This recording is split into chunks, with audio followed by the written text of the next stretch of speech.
সকালবেলার খাবারটা প্রত্যেক মানুষের জন্য গুরুত্বপূর্ণ।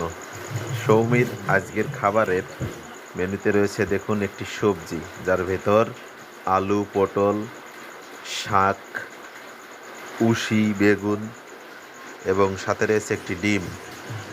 এই দেখুন শুরু হয়ে গেছে। কি চমৎকারভাবে খায় মেয়েটা! এমন খাইতে চাইলে মা বাবা হিসেবে আসলে খাওয়াতেও ভালো লাগে।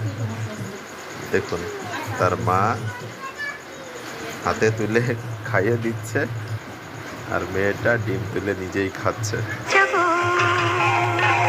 সেই চাঁদের পাহাড়।